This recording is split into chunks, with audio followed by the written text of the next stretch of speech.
Section 9 fact necessary to explain और introduce, ठीक है, रेलिवेंट फैक्ट, यानी जो सुसंगत तथ्य होंगे,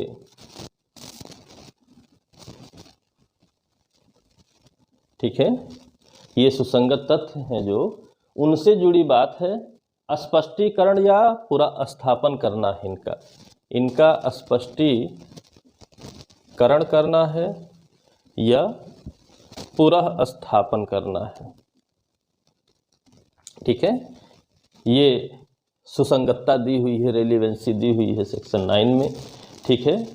और ये स्पष्टीकरण कैसे जो है, ठीक है, जो भी रेलिवेंट फैक्ट हैं उनका अनुमान समर्थन जो है, इनके बारे में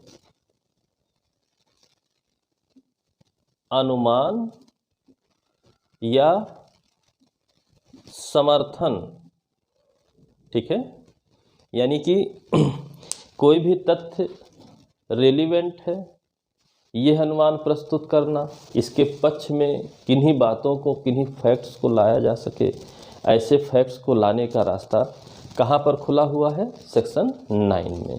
यानी रेलिवेंट फैक्ट हो या फैक्ट इन इशू हो, उसके बारे में, ठीक है। बहुत जो सिंपल बात लिखी हुई थी कि साक्ष्य कैसा होना चाहिए, रेलिवेंसी किस प्रकार से डिफाइन की जाए, तो बताया गया था कि फैक्ट इन इशू और जो रेलिवेंट सुसंगत तथ्य होते हैं उनसे इस प्रकार संसक्त हो। कैसा संसक्त हो कि उसके बारे में अनुमान प्रस्तुत करे, समर्थन करे, खंडन करे, ठीक है, ठीक है। 3 शब्द यूज हुए हैं कि क्या है क्या नहीं। ऐसे जो भी तथ्य रेलिवेंट होंगे वो सेक्शन 9 के तहत रेलिवेंट होंगे, सुसंगत होंगे। बहुत सीधी सी बात कहता है, ठीक। जैसे में लिखिए, ठीक है, जैसे में आप लिखिए पहचान सुनिश्चित करना,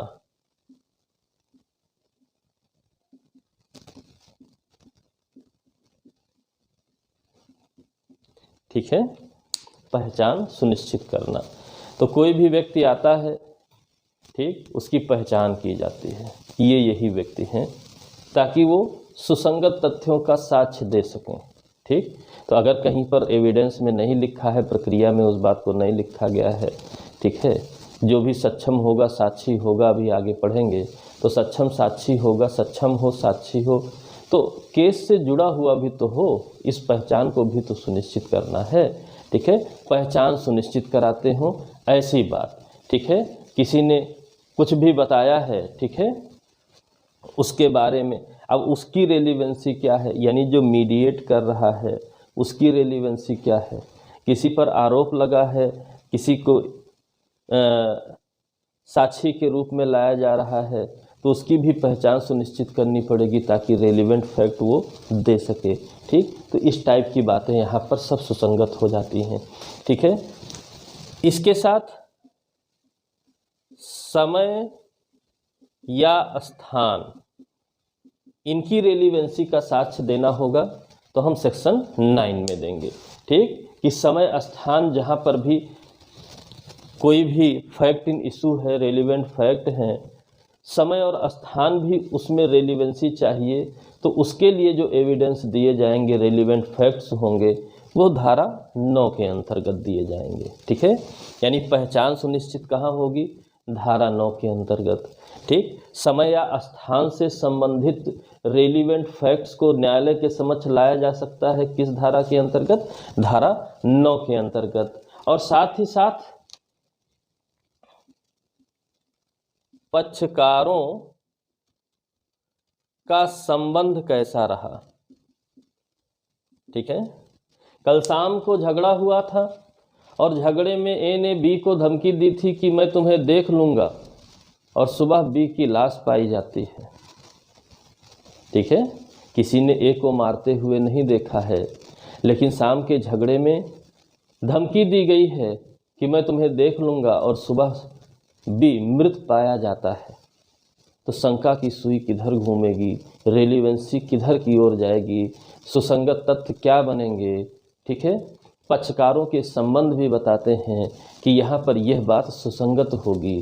तो संबंधों से संबंधित, पक्षकारों के मध्य संबंधों से संबंधित अगर कोई एविडेंस दिए जाने हैं तो कहाँ पर दिए जा सकते हैं, वो कहाँ रेलिवेंट होंगे, सेक्शन 9 में रेलिवेंट होंगे, ठीक है। सेक्शन 9 में रेलिवेंट होंगे, यानी कि जो रेलिवेंट फैक्ट है, फैक्ट इन इशूज से, ठीक है, उनको स्पष्ट और अधिक स्पष्ट किया जाए, इंट्रोड्यूस किया जाए कि यह रेलिवेंट है, ठीक है।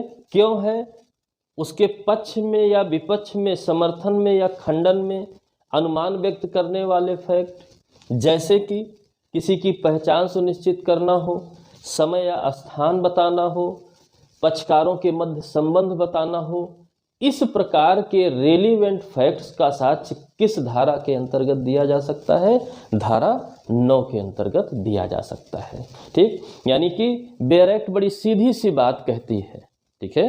बेयर एक्ट अगर तोड़ नहीं पाएंगे तो समस्या हो जाएगी। बेयर एक्ट बहुत सीधी सी बात कहती है, वे तथ्य जो विवादक तथ्य या सुसंगत तथ्य के स्पष्टीकरण या पुनः स्थापन के लिए, ठीक है, एक्सप्लेन या इंट्रोडक्शन के लिए आवश्यक है, अथवा जो किसी विवादक या सुसंगत तथ्य से द्वारा इंगित अनुमान का समर्थन या खंडन करते हैं, अथवा जो किसी व्यक्ति या वस्तु की अनन्यता पहचान सुसंगत हो, पहचान स्थापित करते हैं, या समय या स्थान स्थिर करते हैं, ठीक है, या जो कुछ घटित हुआ है, या जो पक्षकारों के संबंध को दर्शित करते हैं, ठीक है, जिनके द्वारा किसी ऐसे तथ्य का संव्यवहार किया है, वहाँ तक सुसंगत हैं जहाँ तक इस प्रयोजन के लिए आवश्यक है। उसी को मैंने इस तरह लिखा कि सुसंगत तथ्य, या यहाँ पर जो है फैक्ट इन इशू भी लिख सकते हैं, ठीक है। इसके बारे में एक्सप्लेन कर रहे हों, इसके बारे में इंट्रोडक्शन दे रहे हों, ठीक है, जो अदर फैक्ट्स आए हैं उनका समर्थन कर रहे हों, खंडन कर रहे हों, जैसे कि समय स्थान निश्चित करने वाले फैक्ट, पहचान सुनिश्चित कराने वाले फैक्ट, ठीक है, पक्षकारों के संबंध दर्शित कराने वाले फैक्ट, इस धारा के अंतर्गत सुसंगत होंगे, धारा 9 के अंतर्गत सुसंगत होंगे। बहुत सीधी सी बात है, ठीक है, बहुत सीधी सी बात है कि यहाँ पर सुसंगत होंगे। और इसी के साथ जैसे पहचान सुनिश्चित कराने के लिए बताया गया शिनाख्त परेड,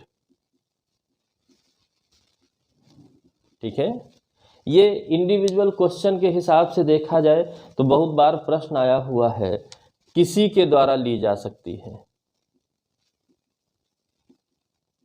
ठीक है, किसी के समक्ष शिनाख्त परेड हो सकती है, यानी किसी को पहचान करने के लिए, ठीक है, जो उसको पहचानता हो, जानता हो, किसी भी कारण से धारा 9 के अंतर्गत सुसंगत है कि उसके समक्ष शिनाख्त कराई जाए और उस शिनाख्त को न्यायालय के सामने लाया जाए, धारा 9 में सुसंगत है, ठीक है।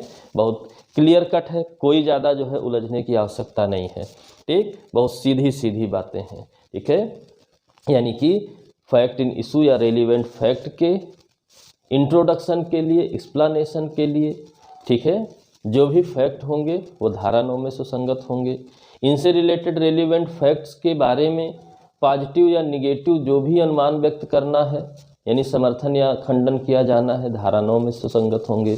जैसे हम पहचान करके रेलिवेंसी को लाते हैं कि पहचान सुनिश्चित कराते हैं, समय या स्थान जहाँ पर गुण हो, मर्म हो, उसको इंट्रोड्यूस यहीं पर किया जाता है, पक्षकारों के मध्य संबंध कैसा है, ये बात की रेलिवेंसी भी, यानी अनुमान व्यक्त करते हैं कि ऐसा संबंध रहा होगा, इसलिए ऐसी बात हुई है, धारा 9 में सुसंगत है, ठीक, क्लियर है। इसका जो इलस्ट्रेशन भी है, ये आपका इम्पॉर्टेंट है, ठीक है, ये आपका इम्पॉर्टेंट है। किस तरह से इम्पॉर्टेंट है, लिखा है, का पर निकृष्ट आचरण का लांछन लगाने वाले अपमान लेख के लिए खा पर वाद लाया जाता है, ठीक है। डिग्रेसफुल कंडक्ट का जो है उसने आरोप लगाया है उसको, ठीक, उसके लिए affirm that the matter allege to be belongs libellous is true, ठीक है, उसके लिए लाया गया। खा प्रतिज्ञान करता है, यानी खा कहता है, क्या कहता है कि वह बात जिसका अपमान लेख होना अवकथित है, ठीक है, सच है, अवकथित है, सच है। यानी कि जिस बात को लेकर के यह कहा गया कि ये लांछन लगा रहा है, मानहानि हो रही है, उस बात को खा कहता है कि नहीं, लांछन मैंने नहीं लगाया है, यह बात सत्य है, यह बात सत्य है। ठीक, पक्षकारों के उस समय की स्थिति और संबंध जब अपमान लेख प्रकाशित हुआ था, विवादित तथ्यों की पूरा स्थापना के रूप में सुसंगत तथ्य हो सकते हैं। ठीक, बहुत स्पष्ट सा लिखा हुआ है, आपका दृष्टांत रटने की जरूरत नहीं है, इसमें बहुत कुछ अंतर्निहित है। ठीक है, कैसे अंतर्निहित है? ठीक है, ए बी पर आरोप लगाता है कि इसने अपमान लेख प्रकाशित किया है। ठीक है, बी इसको क्या कहता है? सत्य है। ठीक है, तो आप जानते हैं धारा 499 जब हम पढ़ते हैं आईपीसी में, तो वहाँ पर कुछ शर्तें लिखी हुई हैं। ठीक है, सत्य बात का भी यदि यह उद्देश्य हो कि लांछन लगाने का उद्देश्य है, उसकी क्रेडिट को डिस्टर्ब करने का उद्देश्य है, तो सत्य बात भी अपमान लेख या मानहानि की कैटेगरी में जा सकती है। ठीक, ए की बात क्या है कि ए ने बी को कहा कि इसने मेरी बेइज्जती की है, मेरे ऊपर लांछन लगाया है, मेरी मानहानि की है। बी कहता है नहीं, ये बात तो सत्य है, और वो बात सत्य भी है, वो बात सत्य भी है। अब बात आई किसकी बात मानी जाए? तो जिस समय बी ने यह बात कही, उस समय पक्षकारों के मध्य संबंध कैसा था? यानी कि 1 साल भर पुरानी सत्य बात है, बी और ए में अच्छी बन रही थी, तो बी ने कभी उस बात को सामने किसी के नहीं लाया कि मानहानि हो। लेकिन ए और बी का संबंध यदि खराब हो गया और उस दौरान उस साल भर पुरानी बात को जो सत्य है बी कहना प्रारंभ किया, तो इनके संबंध बताते हैं कि क्या अब बी का आशय ए की मानहानि करना हो गया है, क्योंकि अब संबंध तो बिगड़ गए हैं। इससे पहले तो उसने कभी ऐसी चर्चा नहीं की। सुसंगत है, सुसंगत है। तो बात को समझिएगा कि छोटे से दृष्टांत में कितनी बड़ी बात लिखी हुई है, इस बात को समझिएगा। ठीक है, इस बात को समझिएगा। ठीक, अगली बात, ठीक है, इलस्ट्रेशन गा भी आप पढ़ लीजिएगा, सी भी पढ़ लीजिएगा, कोई दिक्कत नहीं है। ठीक है, ई इम्पॉर्टेंट है। चोरी का अभियुक्त का चुराई हुई संपत्ति खा को देते हुए देखा जाता है, जो उसे का की पत्नी को देते हुए देखा जाता है। का ने खा को दिया, खा ने का की पत्नी को दिया। खा उसे प्रदान करते हुए कहता है कि का ने कहा है कि तुम इसे छिपा दो। यानी कि खा ने जब उसकी पत्नी को दिया तो उससे बताया कि इसको छिपा दीजिए, ऐसा का ने कहा है। खा का कथन संव्यवहार का भाग होने वाले तथ्य को स्पष्ट करने के कारण सुसंगत है। देखिए 9 में भी एक ही संव्यवहार की बात कर दी गई। ठीक है, का ने खा को दिया, खा तुरंत ला करके पत्नी को उसके देता है और कहता है इसको छिपा दो। तो अब पता चला कि का ने चोरी की या नहीं की, का पर इस बात का अभियोग लगाया गया है, उसको केस के दायरे में लाया गया है कि इसने चोरी की है। तो उसने कहा नहीं साहब, हमने चोरी नहीं की। लेकिन खा का यह कहना, ठीक है, कि इसे छिपा दो, इसका मतलब यह है कि संपत्ति में कुछ डिस्प्यूट है, तभी छिपाने की बात कही गई है। तो उसी संव्यवहार में होने के नाते यह बात सुसंगत है।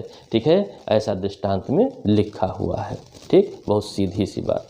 ठीक है, यानी कि एक जो व्यवहार चल रहा है, का द्वारा खा को दिया जाना और कहना कि आप इसे मेरी पत्नी को दे दीजिएगा और कह दीजिएगा छिपा दो। खा को नहीं पता है ये चुराई हुई संपत्ति है, वो तो का की संपत्ति समझ करके ले लेता है, नहीं तो खा भी तो लाइबल हो जाएगा चुराई हुई संपत्ति को प्राप्त करने के रूप में।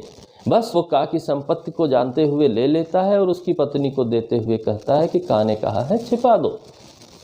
अब न्यायालय देखेगा ना कि ऐसी बात क्यों कही गई, लेकिन रेलिवेंट नहीं होगा तो न्यायालय के सामने लाया नहीं जा सकेगा। यह बात कहाँ रेलिवेंट है? सेक्शन 9 में रेलिवेंट है। ठीक है, एफ दृष्टांत भी बड़ा अच्छा है। का बल्बे के लिए विचारित किया जा रहा है और उसका भीड़ के आगे आगे चलना साबित हो चुका है। समव्यवहार की प्रकृति को स्पष्ट करने वाली होने के कारण भीड़ की आवाज़ें सुसंगत हैं। बड़ी सिंपल सी बात है। लास्ट ईयर राजस्थान में पूछा गया था कि बहुत स्पष्ट है कि आप भीड़ का हिस्सा हैं या नहीं हैं, यह बात कैसे पता चले। ठीक है, तो आपका साबित हो गया है कि आप भीड़ के आगे आगे चल रहे थे। इसका मतलब यह है कि जो बलवे के दोषी हैं, ठीक है, जो लोग बलवे के दोषी हैं, जो लोग ऐसे समूह के दोषी हैं जो विरुद्ध कार्य करने को जा रहा है, ठीक है, और आप उसकी अगुवाई कर रहे हैं, तो ये कैसे कह सकते हैं कि हम बलवे में शामिल नहीं थे। तो अगर अगुवाई करना आपका साबित हो जाता है तो बलवे के जो इंटेंशन है उसके लिए आपको स्वतः ही उस इंटेंशन से युक्त मान लिया जाएगा। और यह रेलिवेंसी कहाँ पर सुसंगत है? सेक्शन 9 में, एक ही समव्यवहार के होने के नाते। ठीक है, कि उसी समय जिस समय भीड़ कह रही थी मारो मारो मारो मारो और आप आगे आगे चल रहे थे, तो यह बात इंडिकेट करती है कि अगर आप समझदार थे, भीड़ मारो मारो की आवाज़ चीख चिल्लाहट लगा रही थी, ठीक है, और आप जो है आगे आगे चल रहे थे, तो अगर समझदार थे, आप बलवे के इंटेंशन के लिए लायबल नहीं थे, तो आप भीड़ छोड़ दिए होते। लेकिन अगुवाई करने का अर्थ ये हुआ कि भीड़ द्वारा जो नारे लगाए जा रहे हैं, कहा जा रहा है, चिल्लाया जा रहा है, उसमें आपका समर्थन है, इसलिए आप भी उसमें दोषी हो। ये बात कहाँ सुसंगत है? उसी समव्यवहार का होने के नाते सेक्शन 9 में सुसंगत है। बड़ा सिंपल है। क्वेश्चन हमेशा आता है बहुत अच्छे से। अब जो क्वेश्चन की टेंडेंसी है वो ये है, इसीलिए मैंने इस तरीके से बताया। ठीक, केवल इंट्रोडक्शन या एक्सप्लेन की तरीके से ना बता करके एक क्रम बताया कि फैक्ट इन इशू या सुसंगत तथ्यों को उसके बारे में अनुमान व्यक्त कर रहे हैं। यानी भीड़, ठीक है, अनलॉफुल असेंबली की है, बलवा हो रहा है और आप उसकी अगुवाई कर रहे हैं, तो आप कैसे कहेंगे? क्योंकि बलवे में, अनलॉफुल असेंबली में जो भी इंटेंशन होता है कामन मान करके कार्यवाही की जाती है। अब आप इनकार कर रहे हैं, तो इनकार कर रहे हैं तो यह बात साबित है कि आप भीड़ की अगुवाई कर रहे थे। तो भीड़ द्वारा चिल्लाए गए शब्द जो इंटेंशन को इंडिकेट करते हैं, वो आप भले कुछ नहीं बोल रहे थे, आपके भी इंटेंशन को मान लिया जाएगा। स्पष्ट कर रहा है कि आप ऐसे इंटेंशन की ही अगुवाई कर रहे थे, मान लिया जाएगा। सेक्शन 9 में सुसंगत है। सिंपल, ठीक है, क्लियर है? ये इतनी बातें, ठीक। यानी कि तमाम ये जो है दृष्टांत बड़े इंपॉर्टेंट हैं, इधर बीच पूछे हुए हैं, ध्यान रखिएगा। ठीक है, कुछ केस लाज भी जुड़े हुए हैं, जैसे इंडिविजुअल केस ला जुड़ जाते हैं। ठीक है, ज़्यादा लॉजिकल यहाँ पर नहीं पूछा जाना है कि इस केस ला में क्या हुआ था, उस केस ला में क्या हुआ था। सेक्शन वाइज केस ला जानना है तो केस ला में लिख लीजिए राम किशुन वर्सेज बॉम्बे राज्य। राम किशुन वर्सेज बॉम्बे राज्य। ठीक है, ये धारा 9 से जुड़ा हुआ केस है आपका। ठीक, शिनाख्त परेड से जुड़ा हुआ है, तो इसको हिंट चाहे आप लिख सकते हैं, शिनाख्त परेड। ठीक है, शिनाख्त परेड से जुड़ा हुआ है। ठीक है, दरअसल प्रश्न था कि मजिस्ट्रेट के समक्ष होगा या किसी भी व्यक्ति के समक्ष, तो इसी में कहा गया नहीं भाई किसी भी व्यक्ति के समक्ष। सेक्शन 9 सभी के लिए है, कोई भी पहचान को सुनिश्चित करा रहा है तो उसके समक्ष शिनाख्त परेड हो सकती है। ठीक है, Harinath versus state of UP.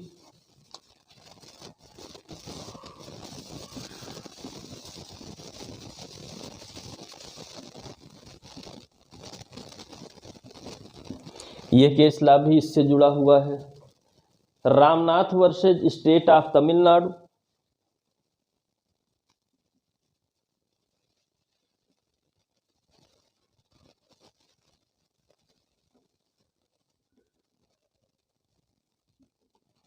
ठीक है, ये जुड़ा हुआ है। Hardayal versus UP state.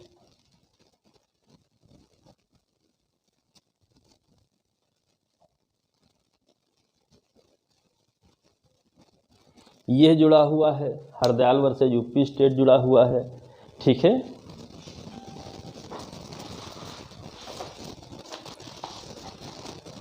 ठीक, ये कुछ केस लॉ भी थे, ठीक है। तो सेक्शन 9 सिंपल है, प्रश्न इंपॉर्टेंट है, यहाँ से आता रहता है। तो नए तरीके से जानिए सेक्शन 9 को, कि अगर कुछ को रिलेट करके पूछता है या जो ट्रेडिशनल तरीका है उससे हट के आजकल क्वेश्चन आ रहे हैं, तो उससे हट के भी पूछेगा तो इससे बाहर नहीं होगा। ठीक है, क्लियर है।